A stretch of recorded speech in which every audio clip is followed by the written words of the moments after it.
Hello, you're watching Shalom World News. I'm Katie Asco, and these are your latest headlines. On Monday, February 22nd, lawmakers in the Commonwealth of Virginia approved a bill that would put an end to capital punishment in the state.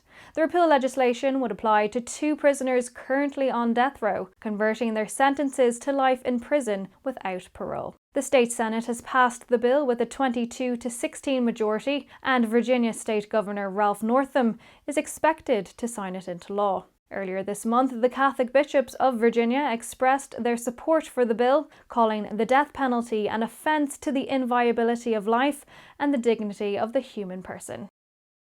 The Catholic Bishops' Conference of Myanmar has called on the country's military junta to urgently stop committing acts of violence. This comes after a 20-year-old woman lost her life due to an anti-coup demonstration. In a letter dated February 21st and signed by Cardinal Charles Bo, president of the Catholic Bishops' Conference of Myanmar, Catholic leaders expressed their deep anguish and pain at the death of pro-democracy protesters. The bishops said, quote, "The heart-rending scenes of youth dying in the streets wound the conscience of the nation." They also requested the release of detained leaders. A military coup took control of Myanmar on February 1st. This follows the country's November 2020 general election, in which Aung San Suu Kyi's National League for Democracy party won by a considerable margin. Now coup leaders are holding several government officials, including Ms. Suu Kyi, in detention. Pass on the fire of Jesus' merciful love, Pope Francis writes in a letter to the Bishop and Church of Plock, Poland. This is to mark the 90th anniversary of the revelation of divine mercy messages to Polish nun Saint Faustina Kowalska on February 22nd. In his letter, the Holy Father encourages the faithful to ask Christ for the gift of mercy. He also recalls Saint Pope John Paul II's desire for this message of God's merciful love to spread throughout the world, quoting the saint's words from his visit to the Divine Mercy Shrine in 2002. This fire of mercy needs to be passed on to the world. In the mercy of God, the world will find peace and mankind will find happiness. Pope Francis concludes his letter by urging the faithful to be a sign of Christ's presence in the world.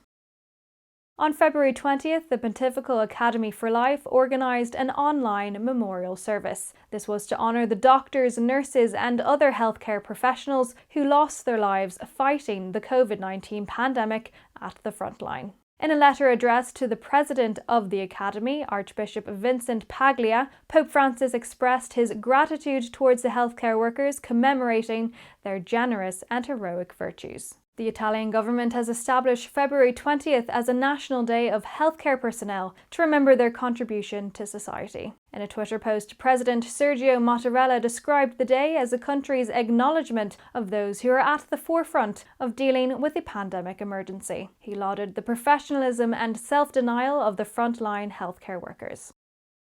The Archdiocese of Panama has warned the faithful that the group Catholics for the Right to Decide is in fact a pro-abortion organisation and a partner of the US-based Catholics for Choice. According to a statement released by the Bishops of Panama on Saturday, the group's main objective is to, quote, eliminate the world's greatest opponent against abortion, the Catholic Church. The Archdiocese warns the faithful that this organisation tries to convince Catholics and non-Catholics that abortion is an ethically valid alternative for Catholic women. The bishops also emphasise that Catholics can never support abortion, as the Church defends life from conception until natural death. And those are your headlines for now. God bless you, and Shalom.